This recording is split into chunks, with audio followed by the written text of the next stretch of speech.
நம்மளுக்கு ஊர்லேருந்து தேங்காய்லாம் யாராச்சும் எடுத்துகிட்டு வந்து தருவாங்க நம்ம வீட்டில் உள்ளவங்க. அப்படி இல்லைன்னா நம்மளே நிறைய தேங்காய் வாங்கி வச்சுட்டோம் அப்புறம் அதை வந்து வீணாக்காமல் எப்படி எஃபெக்டிவாக யூஸ் பண்ணலாம்னு இன்றைக்கி பார்க்கலாம். ஃபஸ்ட்டு தேங்காவை வந்து நல்லா க்ளீன் பண்ணிவிட்டு அதை உடைக்கலாம்.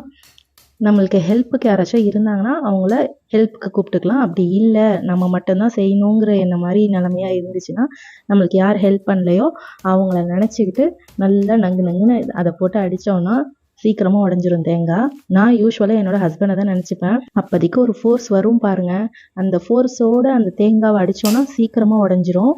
அதில் உள்ள தேங்காய் தண்ணியை எடுத்து நம்ம எனர்ஜி ட்ரிங்காக குடிச்சிட்டு நெக்ஸ்ட்டு நம்மளோட ஒர்க் பார்க்கலாம். நம்ம வந்து தேங்காவை வந்து இப்போ 3 போர்ஷன்ஸாக நம்ம வந்து பிரிக்க போகிறோம். ஃபஸ்ட்டு நான் வந்து பீஸ் போட்டுக்கிறேன். பீஸ் போட்டு தனியாக எடுத்து வச்சுக்கிட்டோன்னா நம்ம அதை எதுக்கு வேணால் யூஸ் பண்ணிக்கலாம். நெக்ஸ்ட்டு நான் கோகோனட் ஸ்க்ராப்பர் யூஸ் பண்ணி துருவி வச்சுக்க போகிறேன். இது துருவி நல்ல ஒரு பாக்ஸில் போட்டு நம்ம ஸ்டோர் பண்ணிட்டோன்னா நிறைய நாளுக்கு வரும். நம்ம டக்குன்னு எடுத்து ஏதாச்சும் பொரியலுக்கெலாம் டக்குன்னு போட்டுடலாம். அப்புறம் அரைச்சி வைக்கிறது, நல்லா பீஸ் போட்டு நான் அரைச்சி எதில் வைக்கிறேன்னா ஐஸ் க்யூப்ஸ் ட்ரே இருக்குல்ல, அதில் வந்து நம்ம போட்டு வச்சுட்டோன்னா நல்லா அழகாக கெட்டியாயிடும்.